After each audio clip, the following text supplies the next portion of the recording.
ఈ జడ్జి శ్రీకే సుధాకర్ గారు A4, A5, A7 పైన ఈ కేసు ఎలా మెయింటైన్ అవుతుందని, ఆ తర్వాత A4, A5, A7లను ప్రాసిక్యూట్ చేయాలంటే 197 CRPC ప్రకారం ప్రయర్ శాంక్షన్ కావాలని, సెక్షన్ 203 ఆఫ్ CRPC కింద నా కేసును కొట్టివేయడం జరిగింది.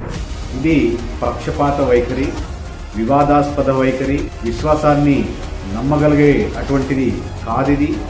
CRPC ప్రొసీజర్ కి విరుద్ధంగా విచారణ చేపట్టినటువంటి కేసు ఇది. నా కేసును కాగ్నిజెన్స్ లోకి తీసుకొని కూడా ఈ జడ్జి శ్రీకే సుధాకర్ గారు ఘోరాతి ఘోరంగా చట్టాన్ని తుంగలో తొక్కి, చట్టాన్ని పక్కన పెట్టి, ముద్దాయిలు వారికి చుట్టమైనట్టుగా వ్యవహరించి, మరి వారి దగ్గర ఎంతకు వీరు అమ్ముడుపోయి నిజమైన ఫిర్యాదుదారుల్ని వేధించడం, బాధించడం ఇది చట్టరీత్యా నేరం.